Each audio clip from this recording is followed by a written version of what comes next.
AIMIMचे प्रदेश उपाध्यक्ष मोहम्मद युसूफ पुंजानी यांना पुष्पगुच्छ देऊन शुभेच्छा। संपादिका सुनीता मेसरे, उपसंपादक सय्यद अब्रार यांनी केले कौतुक। वाशिम जिल्ह्यातील कारंजा लाड येथे नुकतीच नगरपरिषद निवडणूक संपली आहे। नगरपरिषद निवडणुकीमध्ये ऑल इंडिया मजलिस ए इत्तेहादुल मुस्लिम AIMIM पक्षाचे उमेदवार फरीदा बानू शफी पुंजानी यांनी दणदणीत विजय मिळवला असून AIMIM पक्षाचे प्रदेश उपाध्यक्ष मोहम्मद युसूफ पुंजानी यांचे सर्व स्तरावर कौतुक व अभिनंदन केले जात आहे।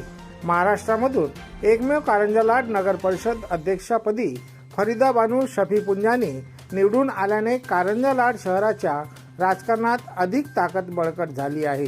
त्यामुळे कार्यकर्त्यांमध्ये व समर्थकांमध्ये आनंदाचे वातावरण पाहावयास मिळत आहे।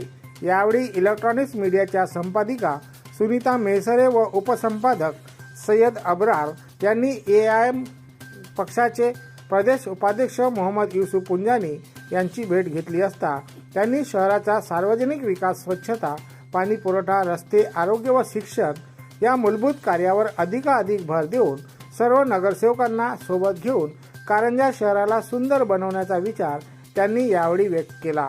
त्यांच्या या घवघवीत विजयाबद्दल व त्यांचा विचार विनिमय यामुळे नक्कीच कारंजा शहर सुंदर शहर म्हणून ओळखले जाणार आहे।